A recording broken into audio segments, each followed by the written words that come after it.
Eu lembro que você falava de como que era duro empreender no Brasil, sabe? É muito duro, eu já tive loja e tal, e vários impostos assim, e eu, de certa forma, eu acabava me identificando, sabe, com você, com as suas histórias. Eu lembro é que eu não lembro agora muito bem, de você falando dos funcionários, tal, do posto, História tal. trabalhista e tem um monte. Nossa, é muito difícil, né? Por que será que a nossa legislação para o empresário, assim, não pode ser parecida com as dos Estados Unidos? Tipo assim, não ter vínculo, né? Tipo, nos Estados Unidos, até onde eu sei, né? O funcionário, ele é um mau funcionário, ele não exerce o trabalho dele direito, o dono do estabelecimento pode mandar ele embora.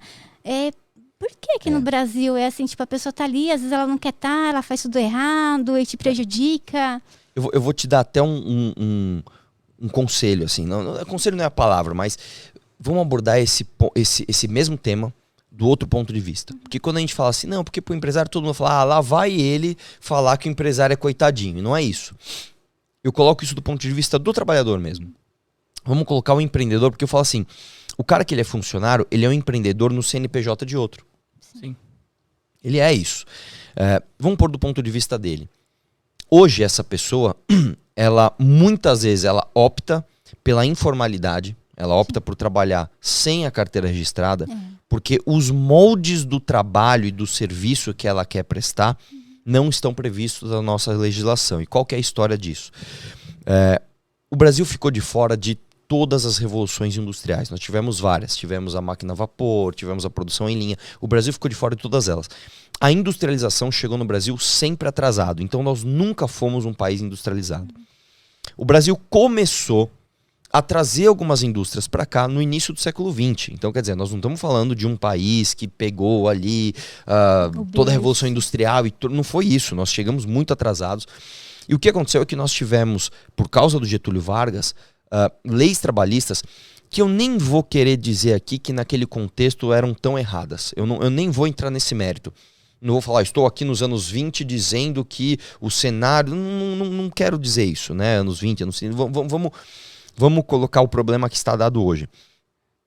Para uma sociedade que queria se basear numa produção, na produção de riquezas por meio de indústria, você tem ali leis quadradas, né, antigas, que se encaixam né? muito. Então, por exemplo, você pega X horas de trabalho em tal horário específico, tanto tempo de descanso, etc, etc.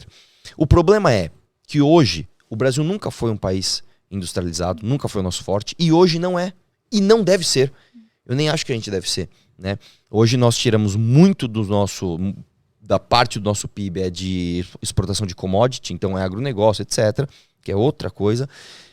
E o progresso mesmo, que é o que o mundo globalizado tem se desenvolvido, é na prestação de serviço. E a prestação de serviço não obedece às mesmas leis da indústria. Eu pergunto para você, você trabalha com comunicação. Sim. Vamos supor que você tivesse um podcast, vou dar um exemplo, sei lá, que acompanha a balada. E aí você bomba de quinta, sexta e sábado à noite. Você não é uma pessoa que trabalha de segunda a sexta, das 8 da manhã às 4 da tarde, com horário de almoço.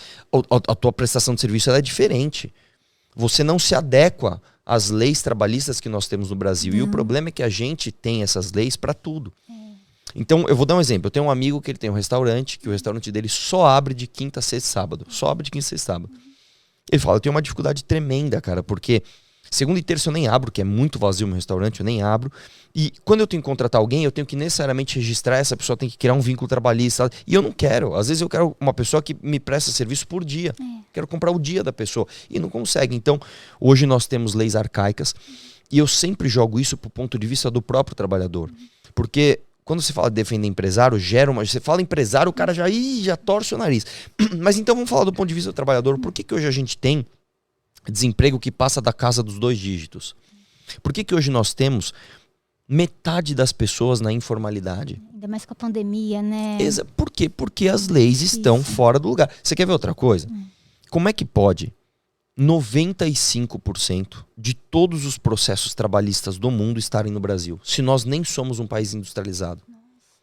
Antes da reforma, esse dado é antes da reforma. 95%. Assim, vamos pôr um dado. A cada 10 processos trabalhistas no mundo, 9 estão no Brasil. Não. Quer ver outro dado? A nossa justiça trabalhista, ela é a mais cara do mundo.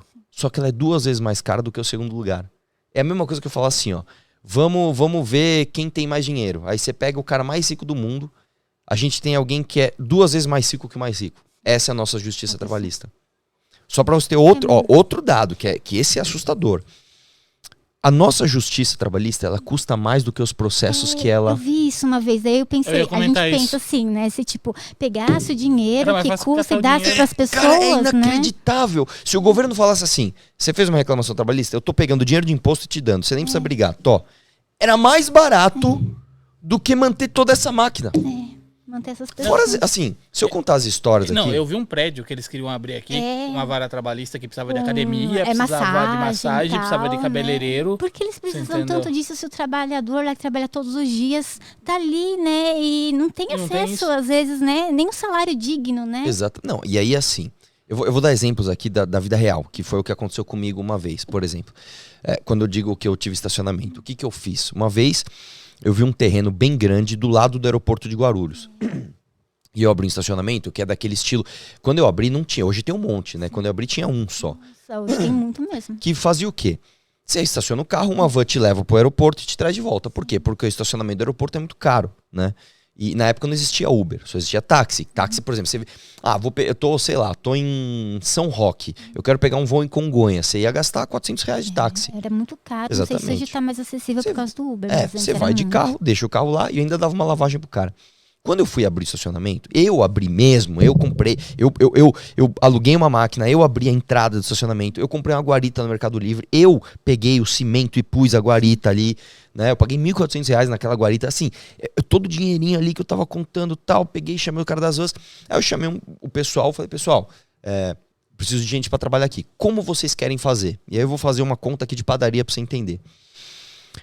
A lei dizia que eles tinham que trabalhar 8 horas, no máximo. Para ganhar, eu tô dando um exemplo aqui, R$800. Só para ficar redondo, 8 horas, R$800. Eles falavam o seguinte, Arthur, a gente não quer trabalhar 8 horas para ganhar R$800, é muito pouco. A gente quer trabalhar 12 horas, só que em vez de ganhar R$1.200, entendeu a proporção, né? Você me dá 1.400. Pô, beleza. Eu vou ter 2 turnos de 12 horas, mais um turno de um folguista, eu vou contratar aqui. Beleza, pessoal? Beleza. E nós trabalhamos maravilhosamente bem ali durante 3 anos. Todo mundo adorava, trabalhava 12 horas, fazia o plantãozinho, trocava com o folguista quando queria. Era tudo lindo. Um dia parou um carro do sindicato na minha porta. E aí, cara, eu tinha uma Saveiro velho, eu sempre andei com tênis velho. Eu entrei lá, o cara achou que eu era um manobrista também, me chamou, tava reunião ali, o que tá acontecendo? Mas eu fiquei quieto. O cara incentivando os funcionários a me colocar no pau. Sim. Só que ele não sabia que eu... Aí eu falei, meu amigo, você sabe que eu sou o dono do estacionamento, né? O cara ficou branco assim. Enfim, ninguém quis me colocar no pau. O que ele fez? Ele foi lá e me deu uma notificação, me deu uma multa. Falou, seus funcionários não podem mais trabalhar nem 8 horas, agora eles têm que trabalhar 6. E se eles estavam de acordo, estão ganhando. Mas aí o que aconteceu? Eu falei, gente, eu não tenho como. O que aconteceu? Os meus melhores funcionários saíram. Que disseram, eu não vou trabalhar 12 horas aqui, então eu vou trabalhar 12 horas no vizinho. Que aí já tinha um monte de outros concorrentes. E aí só sobrava o lixo pra mim. Porque ninguém queria trabalhar 6 horas. Então isso é um exemplo de como a lei atrapalhou o trabalhador. Vida, né? E eu vou te dar um exemplo aqui. Se uma pessoa que hoje é um trabalhador, um trabalhador de estacionamento, um manobrista, se ele pega um dinheiro no banco, ele é pessoa de plenos direitos, ele tem que pagar. Se ele comete um crime, ele é pessoa de plenos direitos e deveres, ele vai pagar. Se ele assina um contrato de trabalho, ele não é pessoa de plenos direitos. Tem que passar pela supervisão de alguém do sindicato para dizer que ele está vendendo o seu trabalho da maneira que o sindicato aprova. Nossa, a pessoa normal, ela não pode vender o trabalho dela, assim, de prestar... Não, serviço, não sabia. Se você falar assim, olha, eu sou a Josi Gamer e eu sou muito boa de apresentar. Então eu quero ser contratada aqui por esse estúdio para trabalhar de sexta de madrugada, sábado à tarde, domingo de noite e é isso, é assim. Não. O sindicato provavelmente vai pegar e falar, não, isso aqui não está de acordo com a carga horária que nós estabelecemos, você não pode assinar esse contrato de trabalho. Por isso que tem tanta informalidade. Exatamente. Ou o cara vai para informalidade ou o cara vai para PJ.